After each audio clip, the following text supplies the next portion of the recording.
여러분 안녕하십니까? 화요 성경 공부 5번째 시간 선지자들의 기도를 통해 하나님께서 우리에게 주시는 은혜를 나누고자 합니다. 지난주에 우리는 왕들의 기도를 살펴보았는데요. 이스라엘의 여러 왕들 중에 특별히 다윗과 솔로몬의 기도를 살펴보았습니다. 다윗의 기도는 여러분 어떤 특징을 가지고 있었습니까? 다윗의 기도는 두 가지 특징을 가지고 있었는데 먼저 다윗이 특별한 장소에서만 또 특별한 상황에서만 그가 기도하는 것이 아니라 나쁜 일이 있던 좋은 일이 있던 어떤 장소와 어떤 상황에서든지 간에 기도했음을 우리가 살펴볼 수 있었습니다. 또한 기도할 때 우리의 감정을 숨기는 것이 아니라 있는 감정 그대로를 하나님께 올려드리는 것이 다윗의 기도가 가진 특징 중에 하나였습니다. 그리고 이제 솔로몬의 기도를 살펴보았는데요. 솔로몬의 기도는 1000번째 기도와 성전 건축 기도를 중심으로 살펴보았습니다. 1000번째 기도의 특징은 세 가지였죠. 하나님 중심, 사명 중심, 그리고 타인 중심이었습니다. 또한 성전 건축 기도의 특징은 하나님께서 기도하는 성도들의 소리를 들으시고 그것에 응답하신다는 것을 믿는 그 믿음으로 드리는 기도다라고 말씀을 드렸습니다. 그리고 이제 마지막에 토조 목사님이 이야기하신 가장 좋은 기도는 어떤 기도인가? 가장 좋은 기도는 나의 삶 전체로 드리는 기도다라고 말씀을 드리면서 강의를 마쳤었습니다. 오늘도 강의를 시작하기에 앞서서 토조 목사님의 기도문을 하나 소개해드리고자 합니다. 제목은 주님, 저에게 듣는 법을 가르쳐 주소서입니다.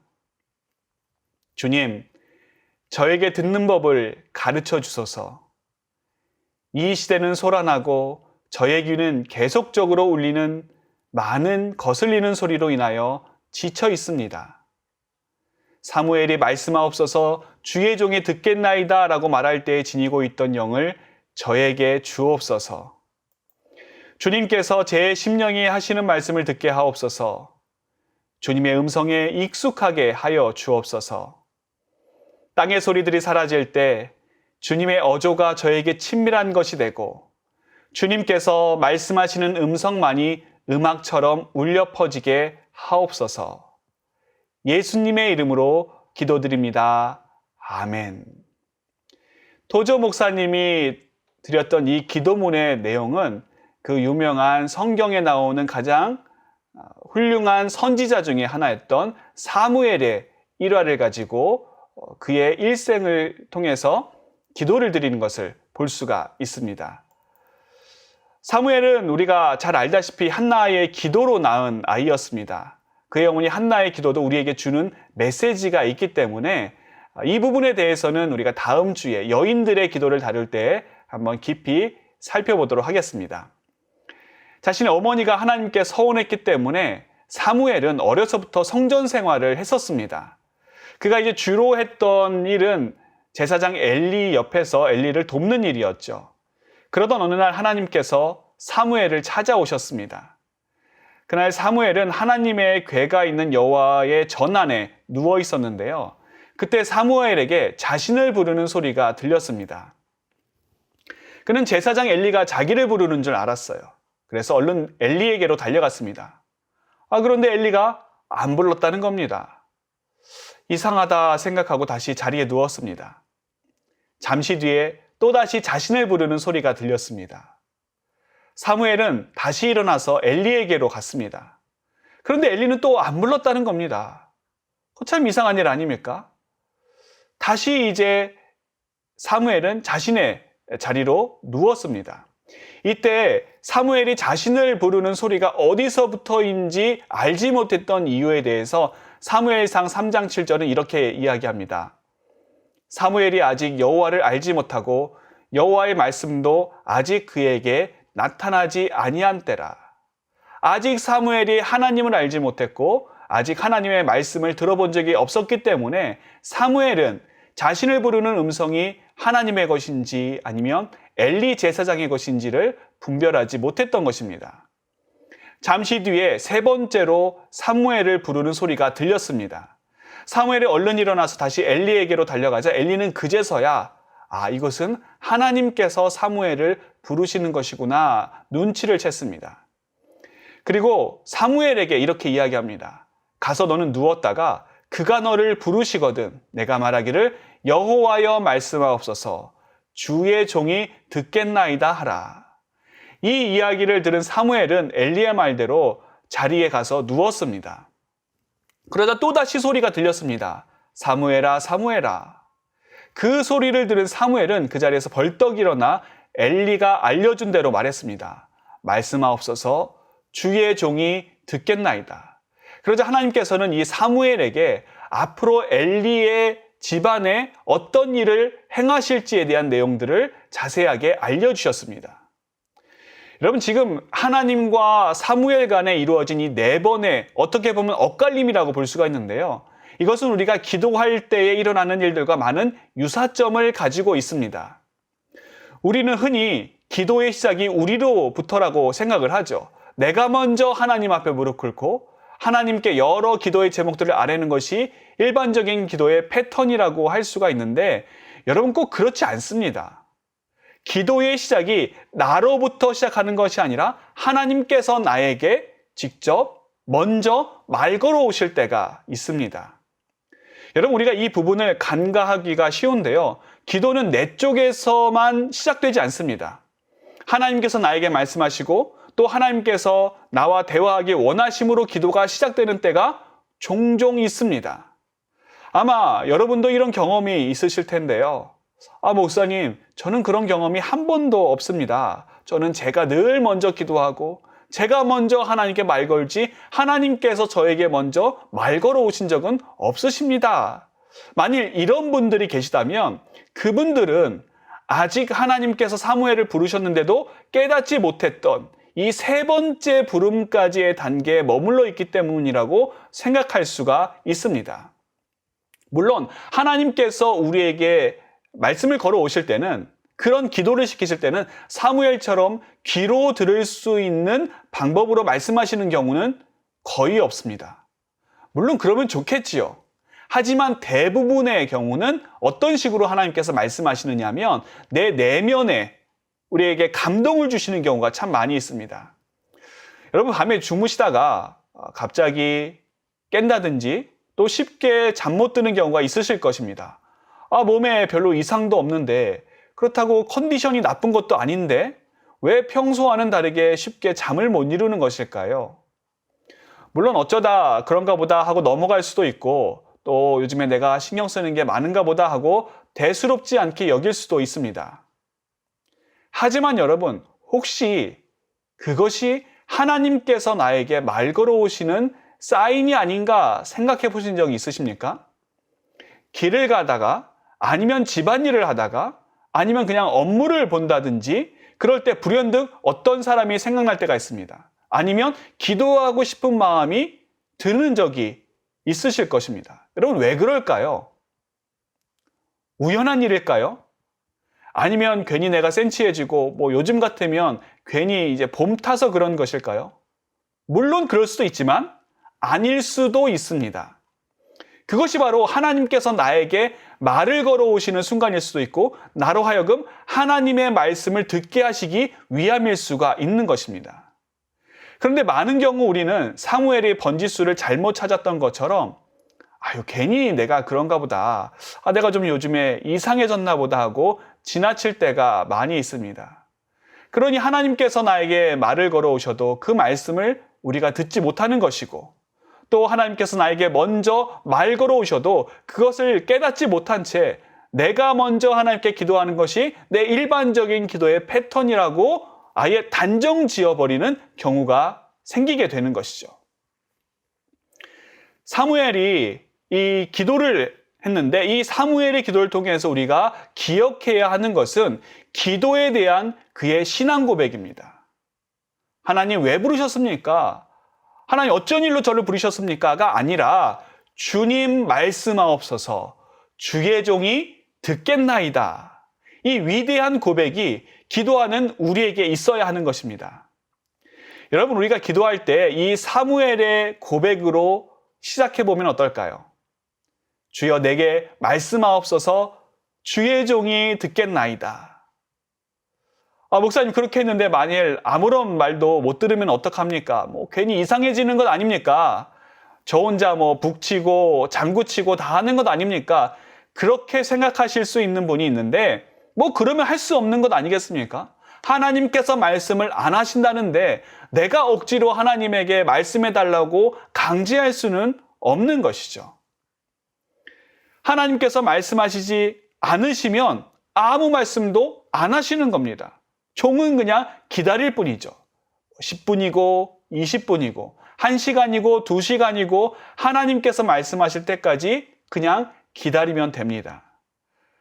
그러면 하나님께서 아무 말씀 안 하셔도 하나님께로부터 아무런 이야기를 듣지 못해도 그것 자체가 하나님께는 아주 귀한 기도가 되는 것입니다.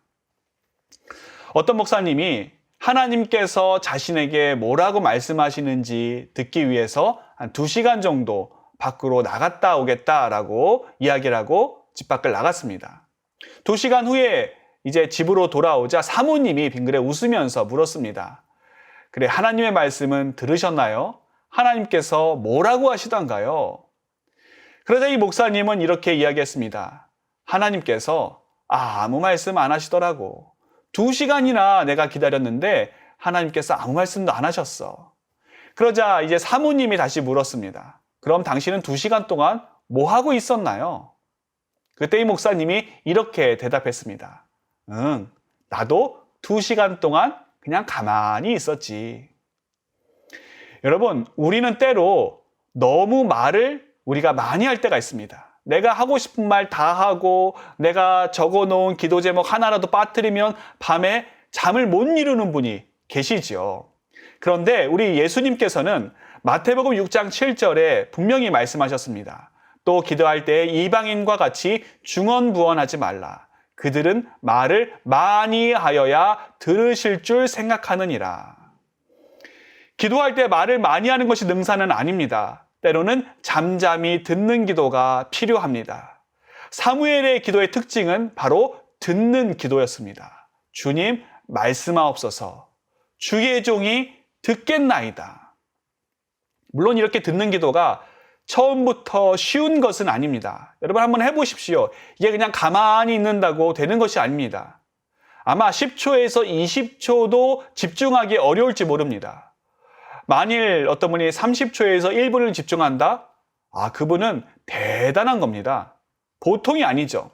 대부분은 눈 감은 지 몇 초 지나지 않아서 온갖 잡생각이 머릿속에 가득하게 되는 것을 느끼실 것입니다. 잡생각이 하도 많이 들어서 기도 이렇게는 못하겠다 하고 포기를 하는 게 다반사죠.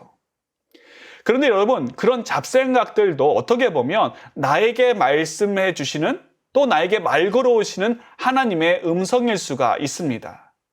듣는 기도를 하기 위해서 눈을 감고 기도에 집중하려고 하면 수많은 잡생각들이 떠오르는데, 사실 그 수많은 잡생각들은 평소에 우리가 하는 생각들입니다. 그 잡생각들을 잘 살펴보면 우리가 평소에 어떤 삶을 살아가고 있는지, 내가 어떤 사람인지를 알 수가 있습니다. 그러면 그런 잡생각들이 내가 원래 그런 사람임을 보여주시는 하나님의 메시지가 될 수가 있는 것이죠. 나는 좋은 사람이라고 생각했는데, 나는 그래도 괜찮은 그리스도인이라고 생각했는데, 그런 잡생각들로 가득 찬 내가 그런 사람이 아니었구나 하는 것을 어느 순간 알게 됩니다. 그럴 때 우리는 나에게 말씀하시는 하나님의 음성을 듣고 깨달을 수가 있는 것이죠. 처음부터 나의 모든 기도를 이 듣는 기도로 시작하려고 하지 마시고 이 기도의 비율을 서서히 늘려가시는 것이 좋습니다. 그러다가 듣는 기도의 참맛을 알게 되면서 점점 더 듣는 기도 쪽으로 기도의 방향을 이동하는 것이 이 듣는 기도를 꾸준히 할 수 있는 좋은 방법입니다. 우리가 사무엘의 기도에 대해서 이야기할 또 하나 살펴볼 부분이 있습니다. 바로 사무엘상 12장 23절에 사무엘이 이스라엘 백성들 앞에서 선포한 내용입니다. 이렇게 선포하죠. 나는 너희를 위하여 기도하기를 쉬는 죄를 여호와 앞에 결단코 범하지 아니하고 선하고 의로운 길을 너희에게 가르칠 것인즉. 이 사무엘의 선포도 너무나 유명한 이야기입니다. 이제 이스라엘 백성들이 사무엘에게 왕을 요구를 합니다. 자신들도 다른 이웃 나라들처럼 왕을 세워서 그 왕으로 하여금 우리 이스라엘을 통치하기를 바랬던 것이죠. 이것이 표면적으로는 왕을 요구하는 것이지만 그 이면의 중요한 이유는 하나님을 왕으로 인정하지 않고 또 하나님을 자신의 왕으로 섬기기 싫었기 때문입니다. 그래서 사무엘은 처음에 반대를 했죠. 그런데 하나님께서 그들의 바람대로 해주라고 사무엘에게 말씀하셨습니다. 이에 사무엘은 어쩔 수 없이 그들의 요구를 들어주는데 대신 그들이 원했던 왕이 세워질 때 어떠한 리스크가 있게 될는지는 설명해 줍니다. 그러면서 한 가지를 신신당부하죠. 여호와를 따르는 데서 돌아서지 말고 오직 너희의 마음을 다하여 여호와를 섬기라 라고 하는 것이 이 사무엘이 이야기했던 중요한 부분입니다. 그러면서 이제 자신이 할 것에 대해서 이야기하는데 그것이 바로 사무엘상 12장 23절의 말씀인 것입니다. 여기서 우리가 살펴볼 부분은 너희를 위하여 기도하기를 쉬는 죄라는 이 부분입니다. 이 중에서 이제 앞부분인 너희를 위하여 이 부분은 지난번에 솔로몬의 기도에서 살펴보았듯이 타인 중심의 기도입니다. 나를 위해서 또 나만 위해서 기도하는 것이 아니라 너희를 위해서 타인을 위해서 기도하겠다. 특별히 하나님의 백성인 너희를 위해서 기도하겠다. 이런 타인 중심의 기도를 하는데 이 사무엘은 그 기도를 어떻게 하겠다고 합니까? 쉬지 않고 하겠다. 빠뜨리지 않고 하겠다는 뜻으로 내가 기도하기를 쉬는 죄를 범하지 않겠다. 이렇게 이야기하고 있는 것입니다. 사무엘은 자신을 위한 기도가 아니라 남을 위한 기도를 쉬는 것을 하나님 앞에서 죄라고 보았습니다.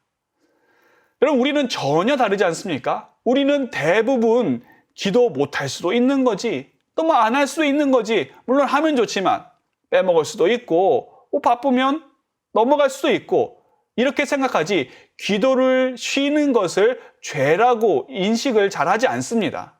그러니 뭐 기도하지 않아도 마음에 아무런 불평이 없고 불편함이 없고 또 그러다 보면 기도를 잘 안 하게 되는 것이죠. 사실 우리는 기도를 너무 쉬어서 탈입니다. 그래서 기도의 감을 잃어버릴 때가 있습니다. 또는 나만 위해서, 내 가족만 위해서 기도하다 보면 이 기도의 균형을 잃어버릴 때가 참 많이 있죠. 어떤 분이 운전면허를 딸 때 일정 보통으로 따신 분이 있었습니다. 이분이 면허를 따기 위해서 연습하고 시험도 1톤 트럭으로 이제 스틱으로 해서 일종을 땄는데 나중에 운전면허를 따고 나니까 이 스틱으로 운전할 일이 별로 없는 겁니다. 그래서 이제 자동으로 운전을 하다 보니까 이 스틱으로 하는 운전의 감을 완전히 잃어버렸습니다. 그래서 이제는 운전을 스틱으로 해야 되는 경우가 생기면 아예 이 스틱을 만지지도 못하는, 나는 못하겠다라고 하는 그런 이야기를 들은 적이 있습니다. 분명 시험은 스틱으로 봤는데 그 후에 스틱으로 운전한 오랫동안 이 경험이 없다 보면 그 감을 잃어버리는 것이 당연한 것 아니겠습니까? 운전은 그래도 됩니다. 그런데 기도는 그러면 안 되지요.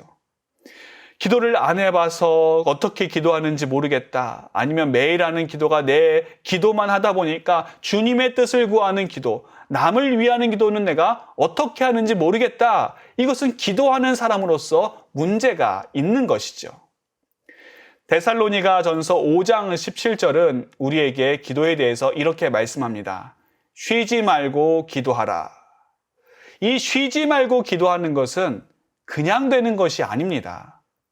기도를 어쩌다 하거나 또 일이 있을 때만 해서는 어렵습니다.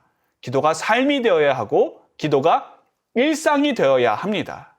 우리는 그것을 기도의 습관이 되어야 한다라고 말할 수가 있습니다. 여러분, 기도도 습관입니다. 우리가 습관은 어떻게 들입니까?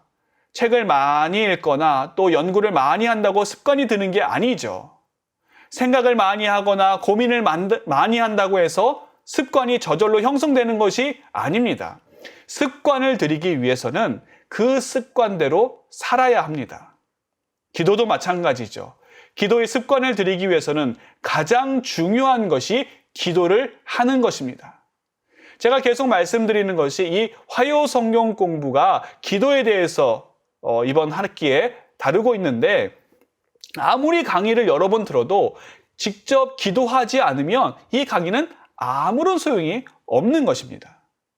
이 강의의 목적은 기도가 무엇인지 머릿속에 지식을 채우는 것이 목적이 아닙니다. 한 번이라도 이대로 기도하는 것이 목적이죠. 그러니 여러분, 오늘이 벌써 이제 5강지 아닙니까? 그런데 아직까지도 기도 한번 해보지 않으신 분이 있으시다면 오늘 강의 후에는 꼭 한 번이라도 기도해 보시기를 바랍니다. 기도는 하면서 습관을 들이는 것이 중요한데 그 기도의 습관도 잘 들여야 합니다. 사무엘이 다른 사람들을 위해 기도하지 않는 것이 죄라고 여길 정도로 기도의 습관이 자연스럽게 들어 있었던 것처럼 다니엘 또한 그런 기도의 습관이 아주 잘 들어 있었던 선지자 중에 하나였습니다. 우리가 다니엘의 평소 기도 습관을 아주 잘 볼 수 있는 장면이 다니엘서 6장 10절에 나옵니다. 다니엘이 이 조서에 왕의 도장이 찍힌 것을 알고도 자기 집에 돌아가서는 윗방에 올라가 예루살렘으로 향한 창문을 열고 전에 하던 대로 하루 3번씩 무릎을 꿇고 기도하며 그의 하나님께 감사하였더라. 이 당시는 메디아의 다리오 왕이 아수르의 패권을 이어받아 중동 지역을 다스리고 있었는데 다니엘은 그 왕국의 총리 3인 중에 하나였습니다. 그런데 이 다니엘이 워낙 뛰어나다 보니까 왕이 볼 때에 이 다니엘이 총리 3명이 있지만 그 3명 이상의 몫을 해내는 겁니다. 그래서 이 다니엘을 가장 높은 수석 총리로 세워서 전국을 다스리도록 했습니다. 그러니 다른 총리들과 신하들이 가만히 있겠습니까? 어떻게 해서든지 저 다니엘을 흠잡아서 끌어내리려고 하는데 아무리 뒤를 캐내어도 너무 충성되이 행했기 때문에 아무런 근거를 찾을 수 없고 아무런 허물을 찾을 수가 없었습니다. 그러다가 간신히 찾은 것이 이제 다니엘이 믿는 그 신앙에서 단서를 발견했습니다.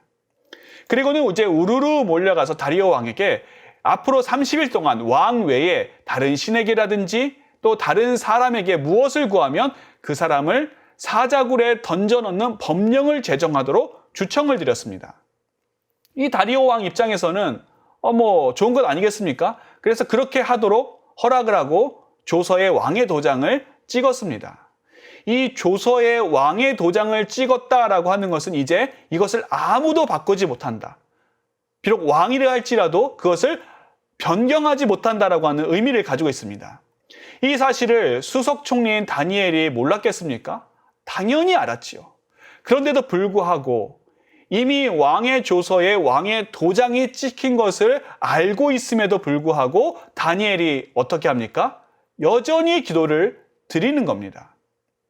이 다니엘이 했던 기도를 보면 우리가 2가지 특징을 발견할 수가 있는데요. 하나는 담대한 기도입니다.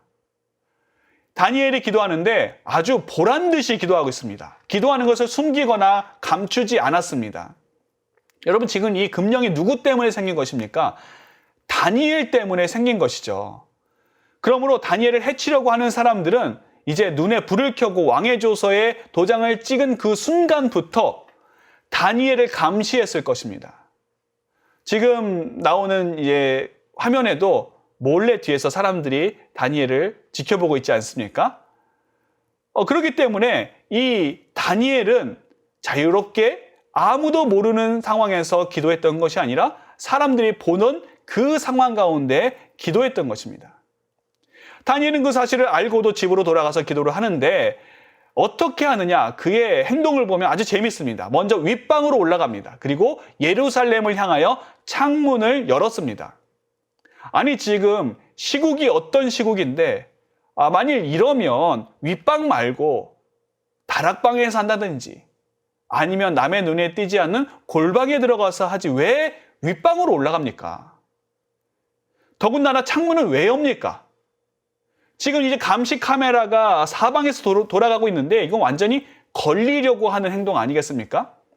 그리고 하루에 이 다니엘이 몇 번씩 기도합니까? 3번씩 기도했습니다. 한두 번으로 줄인다고 누가 압니까? 지금 걸리면 잘못하면 죽게 생겼는데 하루에 한 번 기도한다고 하나님께서 벌 내리시겠습니까? 만약 하루에 한 번 기도하는 것 때문에 하나님께 벌 받는다라고 한다면 우리 중에 남아 있을 사람은 아무도 없지요. 그런데 이 다니엘은 하루에 3번씩 꼬박꼬박 기도했습니다. 중요한 것은 이러한 다니엘의 기도가 특별 기도가 아니라 늘 해왔던, 다시 말해 전에 하던 대로의 기도였다라고 하는 것입니다. 기도하는 시간, 기도하는 장소, 기도하는 횟수, 기도하는 자세, 심지어 감사하는 기도의 내용까지 이 다니엘에게는 정해진 기도의 패턴이 있었습니다. 그렇게 기도가 오랜 기간 습관들여진 것입니다. 그러므로 우리가 이 다니엘의 기도에서 발견할 수 있는 두 번째 특징은 기도의 습관화, 즉 습관화된 기도라고 하는 것입니다. 운동선수라든지 아니면 그게 성공한 사람들을 보면 삶의 일정한 패턴이 있습니다. 그것을 루틴이라고 하는데요. 이 루틴의 사전적인 의미는 규칙적으로 하는 일의 통상적인 순서와 방법, 혹은 지루한 일상의 틀, 판에 박힌 일상을 뜻합니다. 즉, 이 다니엘이 했던 습관적인 기도는 어떤 기도였는가? 일상적인 기도였고, 늘 하던 기도였고, 때로는 지루하다고 느껴지거나 판에 박힌 평범한 기도였다라고 하는 것입니다. 많은 분들이 기도에 대해서 잘못 가지고 있는 생각 중에 하나가 기도가 무슨 스펙타클을 한다든지 아니면 온몸이 짜릿짜릿하거나 쌓였던 감정이 해소되면서 희열을 느끼는 것이다 라고 생각하는 경우가 있습니다. 하지만 일상적인 기도는 여러분 그렇지 않죠. 일상적인 기도는 평범합니다. 때로는 반복적입니다. 어떨 때는 고리타분하게 느껴질 때도 있고 너무 기계적이지 않나 하는 생각이 들기도 합니다. 그러나 바로 그런 기도가 성숙한 기도입니다. 특별히 이런 습관적 기도가 언제 필요한가? 우리가 정말 힘들 때 필요합니다. 지난주에 다윗은 고난 중에 그가 가장 힘든 가운데 기도했었다고 이야기를 했는데 그게 그냥 되는 것이 아닙니다. 물론 평소에 기도 안 하던 사람도 정말 어려운 문제가 생기면 나도 모르게 하나님을 찾고 기도하는 경우가 있죠. 그러나 정말 힘들면 그런 기도도 안 나옵니다. 또 때로 사람이 악에 바치면 완고해져서 기도가 안 됩니다. 그럴 때 기도할 수 있게 해주는 힘은 어디서 나오는가? 이 기도의 루틴, 습관적 기도에서 나오는 것입니다. 목사님, 정말 힘들 때가 있는데 그때는 어떻게 기도할 수 있나요? 우리가 여러분 힘들 때에도 기도할 수 있으려면 이 다니엘이 했던 전에 하던 대로의 기도가 필요합니다. 기도가 습관화되어 있어야지 그래야 내가 기도할 수가 있습니다. 생각을 안 해도 굳이 내가 기도해야겠다 생각을 안 해도 나도 모르게 주여 하면서 자연스럽게 기도가 나옵니다. 어떤 분들은 이제 문제를 가지고 기도하는데 하다가 빛이 보이지 않으면 너무 힘드니까 그냥 중단하고 포기하는 경우가 있습니다. 하지만 다니엘은 기도를 포기하거나 중단하지 않고 전에 하던 대로 계속해서 기도했습니다. 우리가 어떤 일을 할 때 경중이 있고 또 순서가 있죠. 그렇다면 우리가 오늘 가장 먼저 해야 될 일이 무엇이겠습니까? 바로 기도입니다. 그럼 오늘 우리가 해야 되는 가장 중요한 일은 무엇이겠습니까? 그것도 기도죠. 가장 먼저 되고 가장 중요한 일인 이 기도가 우리 예수소망교회 성도님들의 일상이 되기를 바랍니다. 성경 주석가로 알려진 윌리엄 바클레이는 이렇게 일상의 기도를 드렸습니다. 오 하나님, 오늘 하루 동안 나를 사랑하는 사람들에게 걱정을 끼치고 나를 믿는 자들을 실망시키며 나를 고용한 고용주의 기도를 저버리고 나와 가까운 사람들의 마음에 상처를 주는 행동을 하지 않게 도우소서. 그렇게 함으로 사람들이 제게서 나의 주인이시며 내가 항상 섬기기 원하는 주님의 거룩함을 발견하게 하옵소서.